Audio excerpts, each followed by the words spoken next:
You know what I've been thinking about is that life is pretty big. Life is kind of loud, and sometimes it's obnoxious, but it's overwhelming. When I think about even Nina not being here this morning, and just the reality of life, physical life, it just bangs against your head, doesn't it, at times? Between just the realities of living and macro and micro and all the things that are going on, life is big and it's loud and it's right in your face. It's kind of like an over-the-top extrovert, if you've ever had one of those in your life, just always on all the time, always creating all that activity and all of that noise. Kind of sucks all the oxygen out of the room if we let it. And especially when life is difficult. When life gets difficult, then really it just eats up all your bandwidth, and there just seems to be nothing left over to do anything else with. No energy, no attention, nothing. And so I was thinking, in the face of all these physical needs, whether they're macro or micro, whether they're political, whether they're socio-economic realities, or whether they're just very personal and they're happening in our specific lives. Against all of that noise, against that backdrop, against all those screaming needs, sometimes doesn't the spiritual seem kind of small? Seem kind of naive, even, against everything that's going on? Or even kind of irrelevant? It just doesn't seem to have what is necessary to be able to deal with everything that is going on in our lives. Our physical lives can really be that overwhelmingly loud. And so the spiritual sometimes just seems like a whisper that you're not even sure you heard, just kind of there in the background. I always think of Elijah in his cave, right? The Lord wasn't in the earthquake, wasn't in the storm, but when that small little soft breath or the blowing, then he knows to go out before his Lord. But sometimes you can't hear that in the middle of the earthquake. Sometimes you can't hear that in the middle of the storm. And I was thinking, I can really understand why some pastors like to change lanes, right? And get into the macro, get into the political, get into these issues that are just swirling around us right now. Because it kind of feels, I'm assuming, like getting off the sidelines, actually getting into the game, getting into something that has tooth and traction and really is able to be something that you can sink your teeth into. You want something that is that solid, kind of gritty even, mainstream, something to grasp onto, a side to take, a tribe or a party to belong to. That's comforting. But the problem with all of that is that Jesus always stands outside the camp. It's something we've been talking about for the last few weeks. He's always telling us to do things that just are outside of the box, outside of the party line. We're supposed to love our enemies. What do we do with that? When his mother and brother come to see him when he's teaching in a home, and someone tells him, hey, your mother and brother are outside. They want to talk to you. And he says, who is my mother? Who are my brothers? Look around you. Here's my mother. Here's my brother. He's always breaking down the traditional ideas of tribe and clan and party. And so he stands outside the camp. And it's so difficult for us to be comforted in difficult times when Jesus is always leading us out and beyond and further. And so with all this physical weight that's pulling on us in one direction, life pulling on us in this direction, I have seen my job as creating that ballast, creating the counterweight, like in a ship, you put that weight down in the keel and it keeps it from moving too far. Or if it does far, you stick out on the other side and you create that counterbalance. I've been trying to do that, to create that balance. And not just in the spiritual or religious areas, but also in the contemplative, which is even worse. Now, let's face it. What do we talk about when we're talking about contemplative? Well, we're talking about the 4 S's, right? Silence and solitude, stillness and simplicity. My gosh, we're talking about uncertainty as being the cornerstone of what we need to lean into if we're really going to understand what faith is all about, what God's voice, wordless voice, is all about. We're talking about subtraction, taking off layers, selling everything that we have, all the things that we think we know that have given us comfort and tribe and clan and party, but be willing to let those go so that we can actually see the truth that is right in front of us. To be able to surrender our ego self, that egoic sense of self. And let's face it, all of that stuff is what keeps our community small.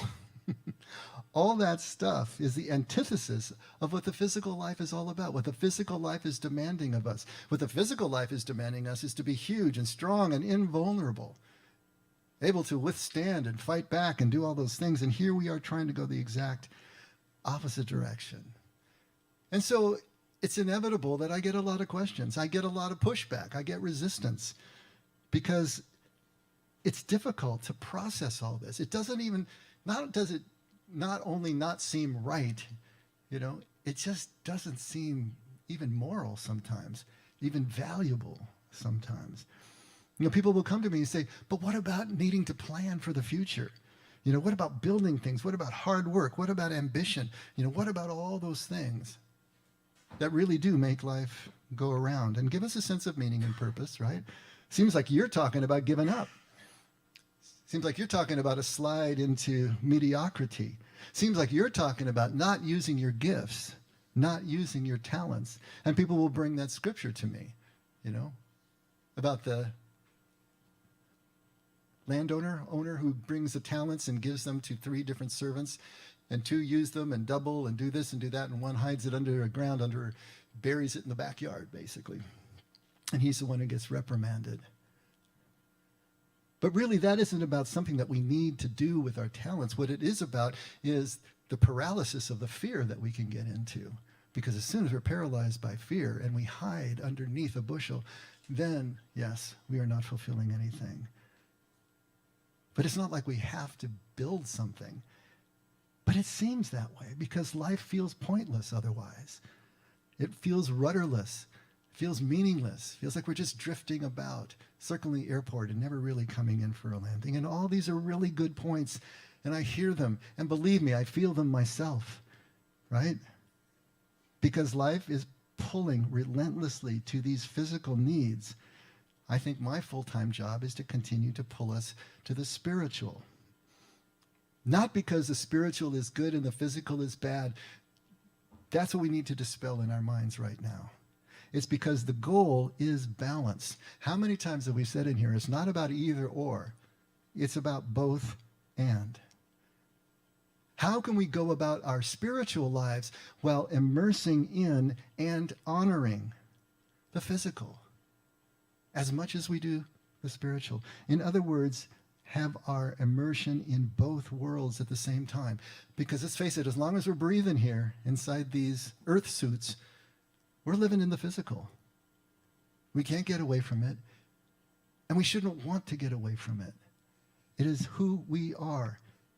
Now, I may spend all of my time here talking about the contemplative or the spiritual, but if I didn't balance that in my own life between physical and spiritual, you know what? There wouldn't be any roof over our heads right now. There wouldn't be a community here. Of course I needed to tend to the physical. Of course I needed to plan. Of course I needed to raise funds and sweat blood and do all the things that anybody does if they're going to grow something. So yes, that's in my life too. But how do I balance it?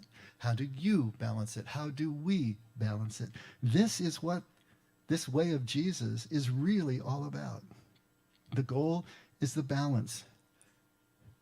Richard Rohr, his organization is called the CAC, which stands for the Center for Action and Contemplation. And in that title, you know what word he says is the most important? So you'd probably think contemplation, right? He says the most important word is and. The Center for Action and Contemplation, because the and is the equal sign. The and gives us the equation. The and balances both sides, and it's absolutely essential. The action is about the physical life, the one we need to engage in, the one we need to plan for and learn from and build into. And a contemplation is the turning inward. The contemplation is understanding where our primary identity really resides. Always, we're looking for balance here. And we're always trying to occupy that liminal position. And if that word is new for you here this morning, it means threshold. It is standing in the doorway between the camps. It is standing where you can see the comings and goings, and you can see truth coming from where you never expected it to come. And you can criticize your own camp when the need arises. You can be that person who can be that immersed in everything that we're talking about here. Even just last week, we talked about the fact that you can't love God directly. And I don't know how much that seeped into you, but that was so huge for me when I started to contemplate that. I can't love God directly. I can't just go inside and pray to God in my words. I can't go into worship. I can't go into centering prayer. Even what we do here in worship and prayer. Ritual. Is that loving God? Because James tells us, anyone who says they love God and doesn't take care of their brother is a liar. We love God by loving each other. We had Mother Teresa on the screen last week where she said that she loves God in his most distressing disguise. And that disguise is the poor that she spent 60 years working with in Calcutta. Loving them is loving God. Jesus said, whatever you do to the least of these, you do it to me. That's the key here. We live our spiritual life by immersing in and really living our physical lives. And there's no other way to do it. You cannot separate the two, the physical and the spiritual. That gets us into that dualism, into that dualistic way of thinking. And Christians have made that split because Christianity, Western Christianity, is based on Greek philosophy, more than it's built on the Jewish underpinnings. And Greek philosophy is built on dualism. Matter and spirit are opposite, always in opposition with each other. Matter is evil and spirit is good. We have that heritage. And so for so many of us, for so long, the way that we became more spiritual was to leave the physical world, right? Not to engage in the temptations of the physical world. But for a Jew, it's the exact opposite. You become more spiritual when you immerse in the physical world, when you enjoy the sensual pleasures of food and drink and family and friends and a hard day's work in the sun, all of that. That's why the Old Testament reads the way it does, right? Like a soap opera. I mean, let's face it, have you really read the Old Testament? It's pretty earthy. It's pretty gritty. They made no bones about it. That's the way that you really enter into life. And so we're living a paradox. There's a paradox here. How do we immerse in the physical world? Be completely and wholly here and present and now. To love God by loving others, by bringing them in and caring for others as well as we can in the moment, without identifying so fully with that life, with the physical, with the voice that speaks to us in our heads, that we lose our spiritual underpinnings, that we lose that spiritual conviction. That's really the paradox in the question that we all face. What we need to do, of course, is to exercise that spiritual weak hand.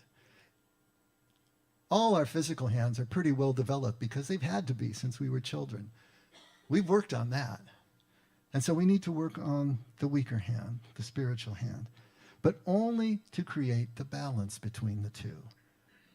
Not for one to overtake the other. They need to be in balance. And Jesus is a master at this. Absolute master. When you look at Jesus' teaching, if you read the red letters of the New Testament, if you have one of those editions where his words are in red, he is always teaching the contemplative life, right? You see that in his teaching. He's teaching the spiritual, contemplative, and non-dual life. To be able to see everything as one is what Jesus is always teaching.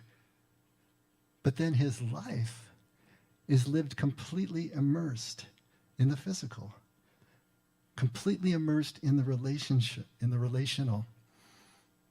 You remember that Jesus was accused of being a drunkard and a glutton? Hey, he really enjoyed his meals. You got to imagine Jesus. We think of him, all King James'd out, right? staring into heaven with arms kind of crossed over his chest and speaking with the thous and the these and the thys and all of that. But he was an earthy guy. I envision Jesus as the first guy in the pool, always running ahead of the apostles and calling over his shoulder at them. When he played with a child, it was in the dirt, and he let him pull his beard and give pony rides. I mean, that was Jesus. It wasn't dignified from their cultural point of view. And when he ate and drank, he laughed and had a wonderful time with whomever he was with, whether it was a prostitute or a tax collector or whether it was a Pharisee or a member of the Sanhedrin. It made no never mind to Jesus. He was just as engaged. He engaged the children. He engaged the women when he wasn't supposed to, talking to them when that was verboten. When he was anointed by Mary, he just enjoyed the whole sensation, the relationship of it all. He was immersed. And when you read between the lines of Scripture and you really see what's there, you see that.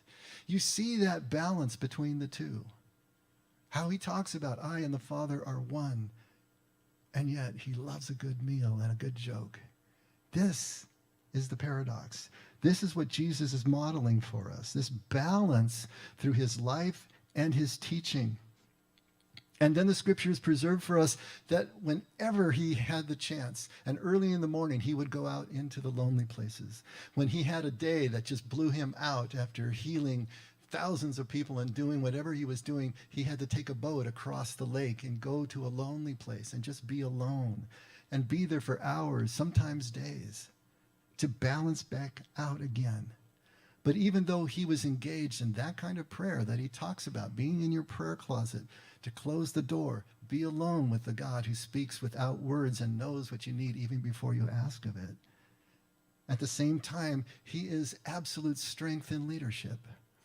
We see him not being afraid to speak truth to power and doing everything that it takes to further his people's ability to take out the middleman and experience their God directly in this contemplative and mystical way. This is who he is, and obviously it got him killed.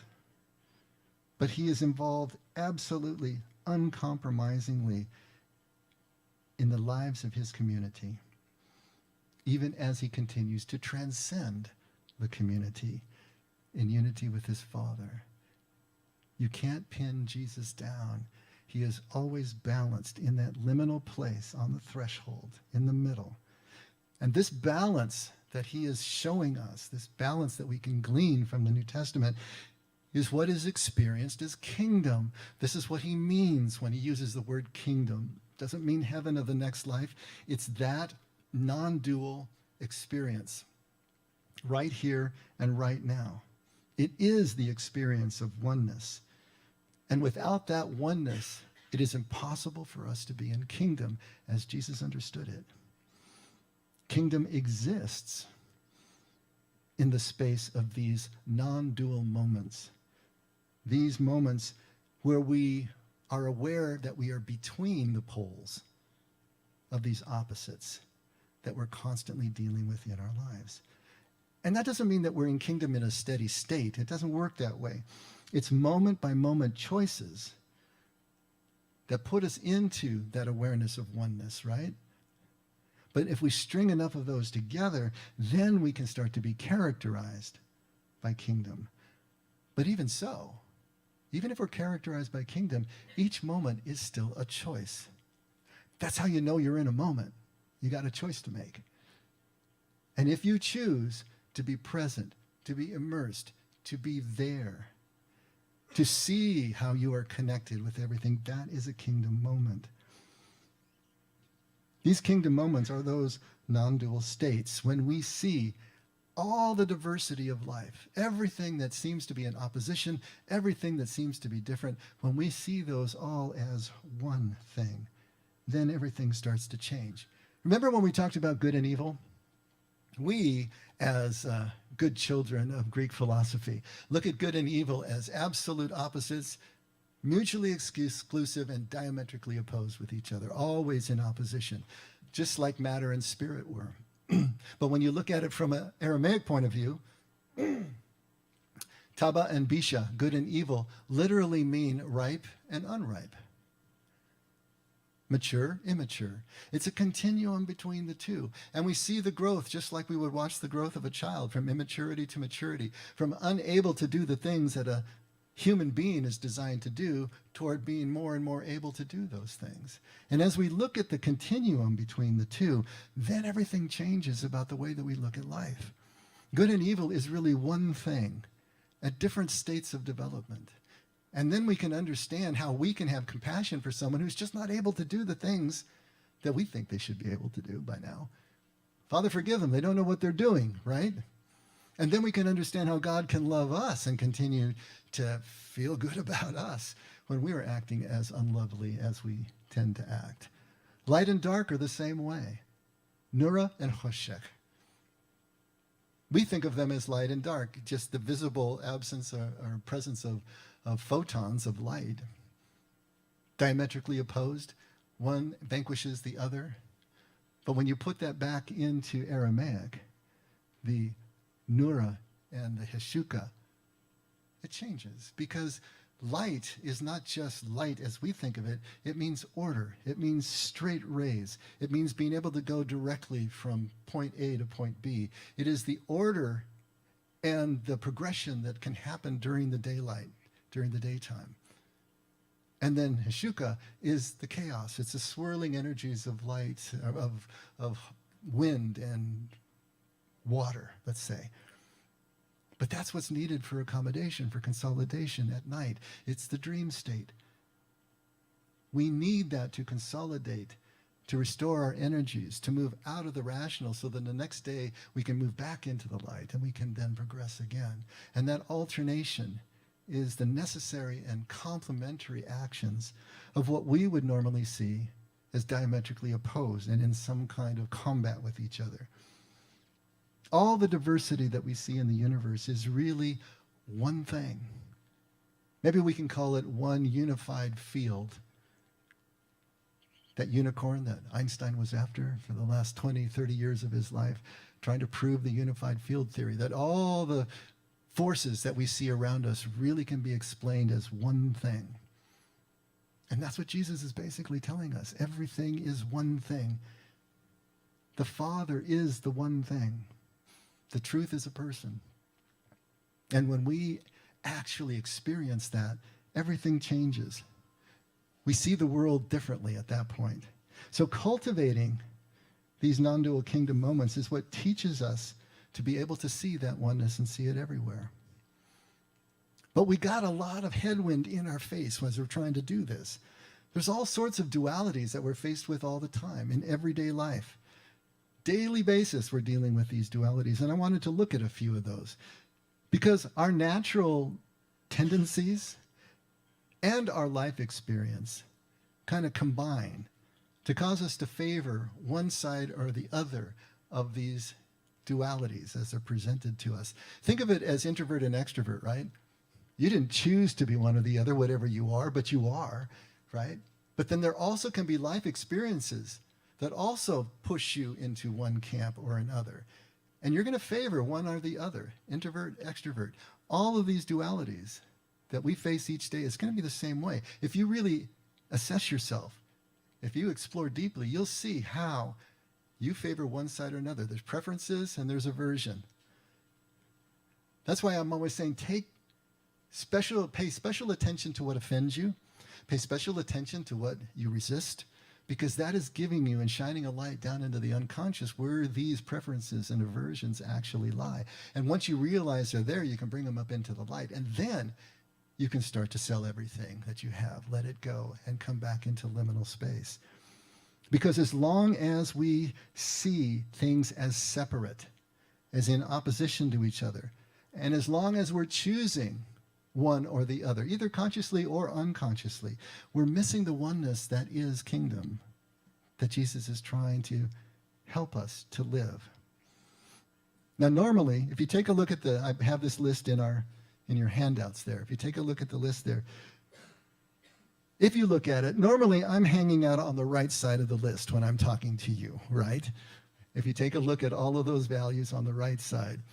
That's where I hang out as I'm teaching to you here on Sunday mornings, or if we ever have coffee, or you come to our small groups. I mean, that's what we're going to be talking about.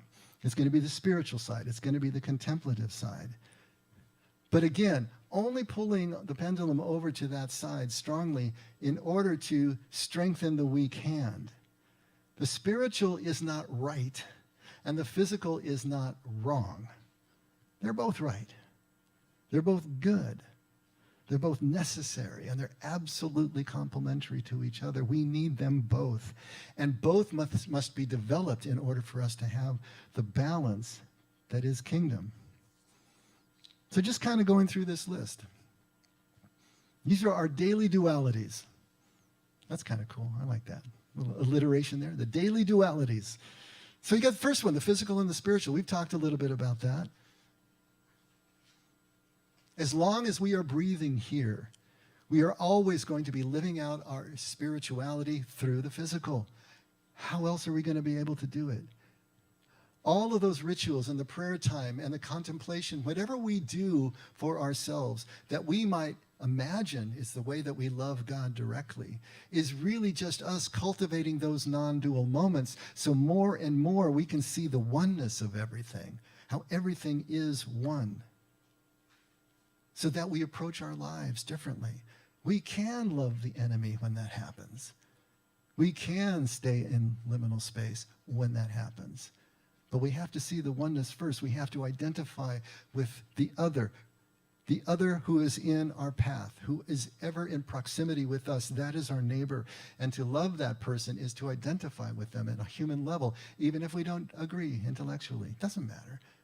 We can still stand shoulder to shoulder. We can still recognize that they deserve basic human decency as much as anybody else. But the physical and the spiritual are inextricably linked as long as we are living here on this planet. We need to see them as such. And we can assess our lives and say, if we're spending all our time over on the physical side, yeah, we're going to have to introduce some spiritual practice just so that we can reinforce those non-dual moments. Because an experience of physical life is always going to be diversity and always going to be duality. We're always going to see things as separate and in competition with, in opposition with. But the spiritual brings in that reality, and then we overlay the two. And then we can oscillate. We can alternate. We can continue to live our lives without losing that sense of oneness. And of course, related to that is the ego consciousness versus the true self. We've talked about that a lot in here as well. But the ego consciousness is that part of our mind that is self-aware, that can conceive of us as a separate being in competition with, in opposition to. But that's not evil. Sometimes it's called the false self. I don't like that, because the ego consciousness is absolutely essential as long as we're breathing here. It's the GUI, right? The GUI, the graphic user interface. It's our interface with the world. How else are we going to have any kind of conversation? How else are we going to have relationship? How do we have marriages? How do we do anything in this life if we don't have our egoic mind that is able to communicate and to form thoughts and to plan and work and do the things that we need to do?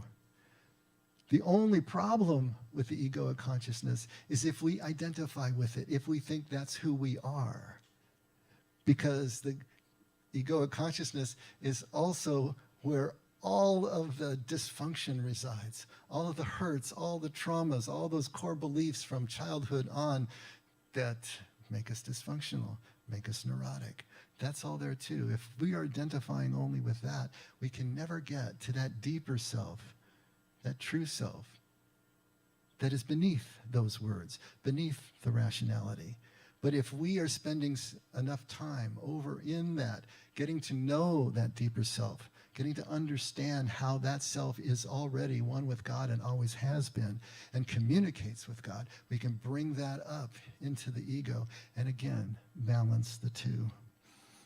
And that ties directly into the intellectual / certainty versus experiential and trust. The egoic mind is always going to be thinking intellectually. The egoic mind is going to be thinking in words and rationalities. And it's always going to be looking for certainty, Because let's face it, we're fragile little creatures here living our lives under a death sentence. That's not real comforting. Anytime we can carve out what we think is a little bit of certainty, that gives us just a sense of comfort. And the intellectual mind is always looking for that certainty, prizes that certainty. And when it gets a hold of it, doesn't want to let it go. We'll defend it tooth and nail. This is kind of what we see in our political dialogue right now. Two camps that are absolutely certain, so certain that there is no way to communicate because everyone's defending their position rather than trying to occupy the liminal space that will allow them to see truth coming from a place that you don't expect, to break down that sense of certainty, to move into the experience of life as one thing, which will finally lead us to a sense of conviction about something that is not rational, but that conviction allows us to do the faith walk that will bring us to trust. And once we trust, then we don't need certainty anymore. Once we trust, our anxiety can drop and we can live this life to the full, allowing circumstances to unfold rather than obsessively trying to conform them to what we think is our advantage. It makes all the difference in the world. But we need both. The intellectual is not bad. And some things you better be certain about. If you're building a bridge, you better be certain that you got the tolerances right? But the existential things, not so much. Those we're going to have to allow to live in uncertainty and mystery. But when we get to trust, related to that is justice and mercy, macro and micro. And we've talked about that a lot in here, but just for the sake of putting it all under one place, justice is what love looks like in the macro. In the macro, the highest good is justice, to keep things evil, a level playing field. Because once you lose the equality in a group, you lose the integrity of the group, and eventually it will fall apart. But in the micro, the highest good is mercy and compassion. Without that, you don't have a relationship. You cannot manage a one-on-one relationship just by being equal and fair. It won't work. The mercy and compassion of love has to kick in at that point. We need both. Micro isn't good and macro bad. Mercy isn't good and justice bad. It's just when we put them in the wrong context, they become very harmful. But we need both. And we need to understand that our lives are always lived as micro individuals in macro contexts, in macro environments. We're always going to need to be code switching between the two. When do we apply justice as the highest form of love? When do we apply mercy as the highest form of love? How does that work? That is the constant dance that we're doing, the balancing act that we're constantly doing. And that leads us into law and obedience versus love and relationship. And we talked about this over and over again. If all we're doing is obeying law, we never really get very far. Because really, law is another form of control. Law is a way of looking at these existential relationships in a way that we can control. If I do this and this, then the other party is obligated to do that and that. This is a contractual relationship that we have with God in this context and what we're talking about. But that's the way the church has often looked at the situation. It's a contractual relationship. We keep the law, God is obligated to let us into heaven and keep us out of hell. But you can't obey your way into the oneness that Jesus is talking about, that is kingdom. That can only be done in love. That can only be done in relationship. It doesn't mean that law is bad. Law is absolutely essential for the group. It's what creates the justice, without which the group can't survive. And we need to be obedient to that law. But if we think that that law is going to save us, quote unquote, win God's approval, then we're totally off base. Because first of all, we already have God's approval. There's never a time that we didn't. God's love, as we've talked about in here, is degreeless and indiscriminate. Jesus tells us all the time, doesn't matter what time you show up for work, you're all going to get paid the same.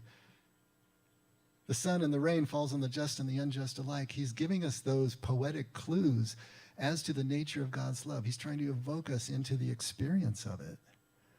But it seems outrageous to us. We don't even value that degreelessness of God's love. And so we continue to hit over on the reward and punishment paradigm. That makes sense to us because all life is built on that. You do something, you get paid for it. You don't do something or you do the wrong thing, you get punished for it. That we understand. That's legal. That's the justice part. But this unconditional, degreeless, and indiscriminate love, that doesn't make any sense. And it doesn't from a physical point of view. But if we don't balance the life that we must live here under reward and punishment scenarios with the knowledge that God's love is such, then we are always on the hamster wheel, wondering if we're good enough, wondering if we're worthy, wondering what really happens when we leave this life. It's the balance of the two. And then you can take a look at that and say, well, then there's got to be a balance between action and contemplation. We talked about that. Between doing and being, we talked about that. If all we did was contemplate, if all we did was centering prayer, then you might as well just put us in the corner and let us drool our lives away, because that's all we're going to be good for. There's nothing happening at that moment. There's not supposed to be anything happening at that moment. That's the whole point of moving into non-dual space. It's the whole point of centering prayer, meditation, is to step away from the mind that is doing the planning and doing the work and all of that so that you can balance the two. But we can't stay there. Obviously, we got to go to work. We got to do the things that we do.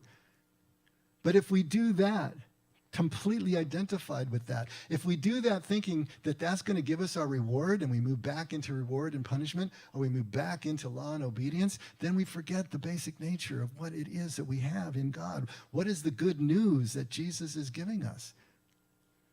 The good news is there is no bad news. The good news is that we are loved with a degreeless and indiscriminate love that we cannot lose because we can't gain it either. It just is. And that leads us to the last one. How do we balance the now and the not yet?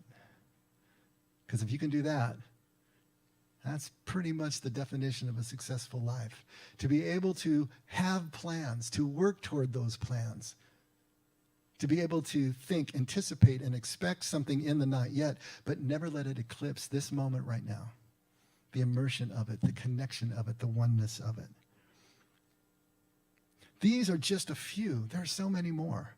But these are the ones that, to me, have hit me the hardest, that probably hit you the hardest. The ones that I tend to discuss with people the most are these dualities. Understand that they are dualities. Assess yourself. Where do you fall on the side of each one of these? And how can you balance yourself better? First of all, by simply honoring the other side and realizing there's value there and it's a necessary part of your life. So how does this play out with Jesus? Does Jesus actually teach this stuff? Does he show us this stuff anywhere? Or am I just pulling these things out of thin air? I got two stories that I want to show you. First is Matthew 22, starting at verse 15. And these are both very familiar to you, I'm sure. Then the Pharisees went, starting with Matthew 22:15. Then the Pharisees went and plotted together how they might trap Jesus in what he said. And they sent their disciples to him along with the Herodians, saying, "Teacher, we know that you are truthful and teach the way of God in truth and defer to no one, for you are not partial to any." Boy, if someone starts off that way, grab your wallet, right? "Tell us then, what do you think? Is it lawful to give a poll tax to Caesar or not?" But Jesus perceived their malice and said, "Why are you testing me, you hypocrites? Show me the coin used for the poll tax." And they brought him a denarius. And he said to them, "Whose likeness and inscription is this?" And they said to him, "Caesar's." And he said, "Then render to Caesar the things that are Caesar's, and to God the things that are God's." And hearing this, they were amazed, and leaving him, they went away. Jesus is absolutely brilliant. This famous "render to Caesar the things that are Caesar's" has become kind of a meme for us, I suppose, an idiom in the West. And of course, on the face of it, it means to pay your taxes, right? I mean, that's basically what Jesus is saying. Yeah, pay your taxes. But more deeply than that, it's really talking about to respect the secular or the state authority. Obviously, there's consequences to not doing that. Even if you don't agree with the authority, to respect it, to, I suppose, obey the law is to advantage. Paul is really strong on this, to the point that we don't know what is Paul talking about. He says to follow your elected governments. Well, they weren't elected back in those days. Follow the government, because God ordained. They wouldn't be there if God didn't ordain them to be there, so just follow them. And he also says if you're a slave, stay a slave. If you're married, stay married. If you're single, stay single. And if you're a woman, stay submissive. He says all that kind of stuff. And it just kind of rankles us. How in the world is this moral? How is this ethical? How in the world could this be coming from our New Testament? What, you're not supposed to stand up for what is right? Obviously, slavery is not right. But what's he talking about here? You see, for Paul, there was a very short time until Jesus was coming back. And in that short time, in the present crisis they were in, which was the persecution that they were facing, it made sense to Paul to not rock the boat. Don't try to change the social order now. Basically, fight the interior revolution first. Get yourself balanced, as the way we were talking about being balanced. Get yourself to be able to see the oneness of God in everything. Get yourself into that liminal space, because we need to be ready for the return of the Lord. Now, if Paul was around today and saw that 2,000 years and counting, we're still waiting for that moment, right? I think he would tell us the same thing. He'd say, fight the interior revolution first, then turn your sights outward to the macro and fight that revolution there. That just by the sense of you turning your heart toward God is the first step in changing the social order of any group. But it starts here.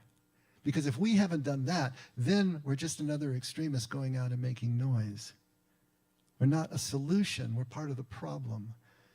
And I think this is where Jesus is headed as well. He's telling them, there's no way that Jesus thought that the Roman Empire's occupation of Israel was just and that it was handled well and charitably. He couldn't have. Obviously, he knew that.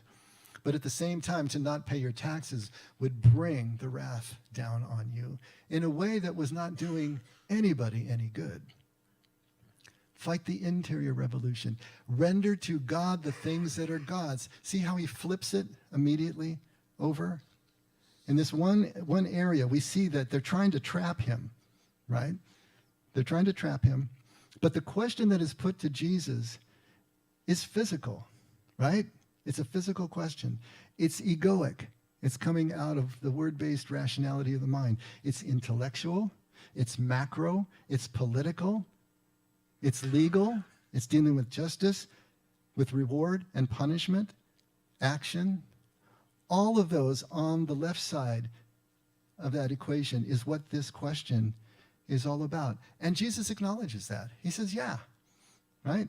The reality of temporal power is such that, yes, it is lawful for you to pay the taxes. It may not be a just law, but it is lawful, whether just or not, pay the taxes. Then he talks about the balance. He balances the equation with rendering to God, brings everything back to the micro, brings everything back to the interior relationship. And he reminds them that your primary identification is not as an ethnic or national Jew that is opposed to Rome, but as a child of your God. And with that identification firmly in hand, the balance that brings empowers you, empowers all of us to live under any circumstances. As Paul later said, I have learned to be content in all my circumstances. Fight the interior revolution first, and then turn your attention outward. And the second story is at John 12, starting at verse 1. Jesus, therefore, 6 days before the Passover, came to Bethany, where Lazarus was, whom Jesus had raised from the dead. So they made him a supper. Who were they? Oh, it's going to be Mary and Martha, our old friends, right? So they made him a supper, and Martha was serving, but Lazarus was one of those reclining at the table with him. Mary then took a pound of very costly perfume of pure nard and anointed the feet of Jesus and wiped his feet with her hair, and the house was filled with the fragrance of the perfume. But Judas Iscariot, one of his disciples, who was intending to betray him, said, Why was this perfume not sold for 300 denarii and given to the poor? Now he said this not because he was concerned about the poor, but because he was a thief, and as he had the money box, he used to pilfer what was put into it. Therefore Jesus said, let her alone, so that she may keep it for the day of my burial. For you always have the poor with you, but you do not always have me. And so here's another famous line. You will always have the poor. And that's a controversial statement. If you want to look it up, you can look it up. People fall down on each side, because what he seems to be saying is that we can't change the lot of the poor, right? But in the midst of that, Mary is completely lost in this act of devotion with Jesus. And that's kind of her bent, right? She gets lost. She's the dreamer. She gets lost in things. Versus Judas, who is entirely in his rational egoic mind. You know, is he just a thief the way John characterizes here? Possibly. But I also think he was a zealot. I think he was one who was seeing Jesus as the Messiah, the one who was going to come in temporal power and throw out the Romans. And he was trying to push that agenda constantly with him, trying to take on the mantle of temporal power. And so we've got Mary, the dreamer, versus Martha, the pragmatist, but also versus Judas now, the intellectual, the one who is trying to so focus on action and agenda. And so we know about Mary. We know about her immersion, her characteristic immersion in the things of the Spirit. And again, Judas's rebuke of her is physical, it's egoic, it's intellectual, it's macro. He wants to take care of the poor, right? It's legal, it's filled with justice, and it's also based in not yet. He wants to do something out there, then, but not necessarily here. And Jesus flips everything back to micro, to experiential, to relational, back to love and trust, and back to now. When he says you will always have the poor, it sounds like a cold statement, right? They will always exist, he's saying, as a macro circumstance. There will be poor and there will be wealthy. This is the way the world works. But as a as a concept or as a cause, objectified and distant out there someplace, he's saying is not an excuse for not immersing here, right now. You're always going to have the poor, but you're not always going to have me.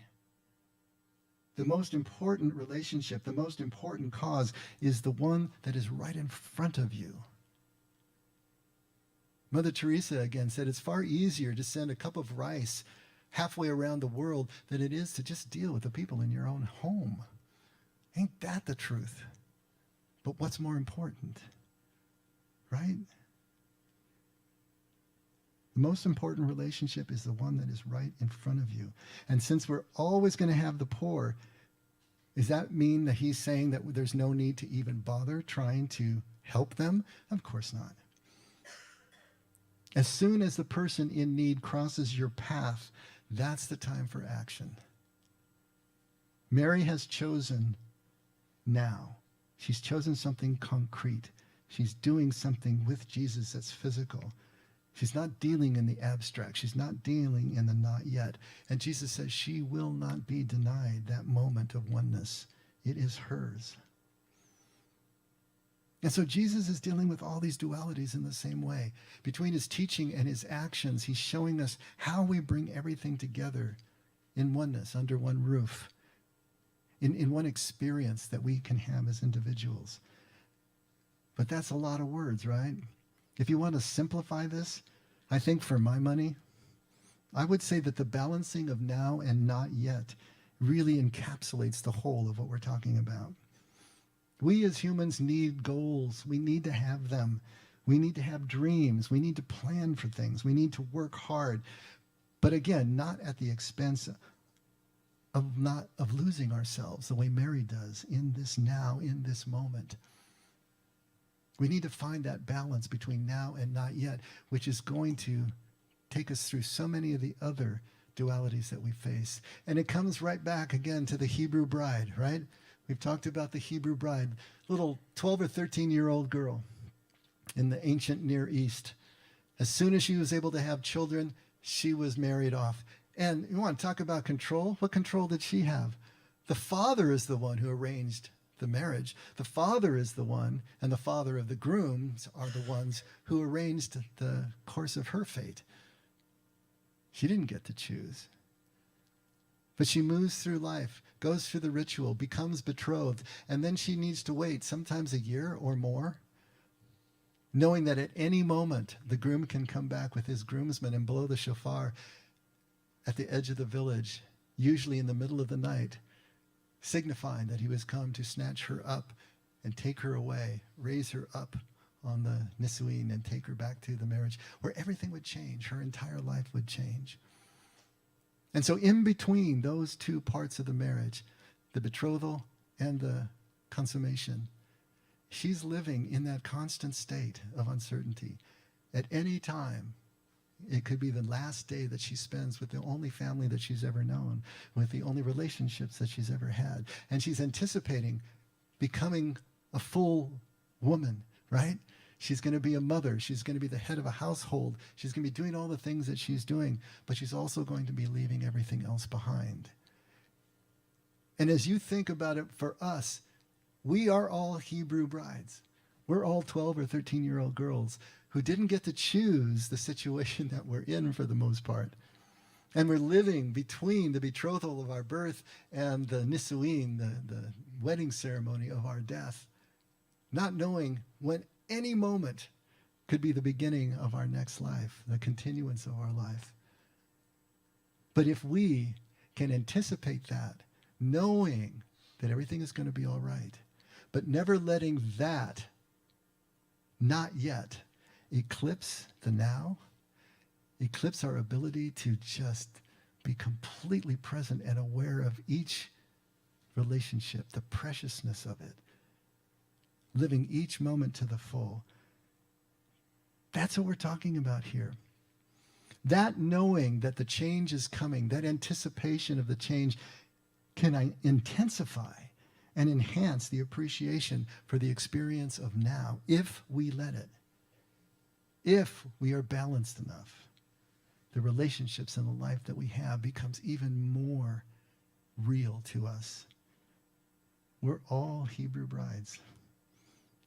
And the more aware we are of the balance, the more aware we are of this paradox that we're living, the brighter and more abundantly we're going to experience every moment of our lives.